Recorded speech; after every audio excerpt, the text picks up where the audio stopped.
میشه پرنده باشی اما رها نباشی، میشه دلت بگیره اسیر قصه هاشی. حالا که آسمونه دنیای تازه ای نیست، اون وقت یه جا بشینی محو گذشته خوشی.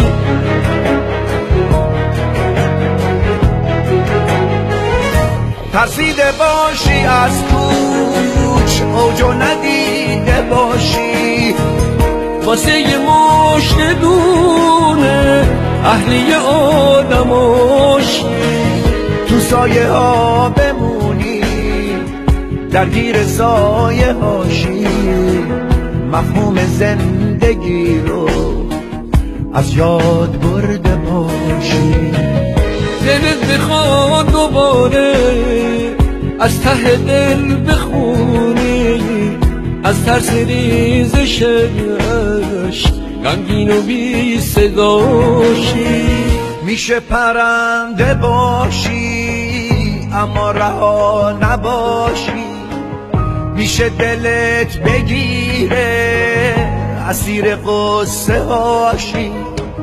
حالا که آسمونه دنیای تازه ای نیست، اون وقت یه جا بشینی محو گذشته خوشی.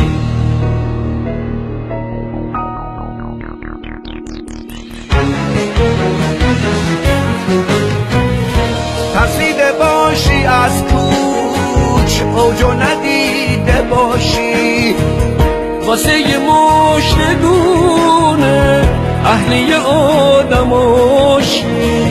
تو سایه ها بمونی درگیر سایه هاشی، مفهوم زندگی رو از یاد برده باشی.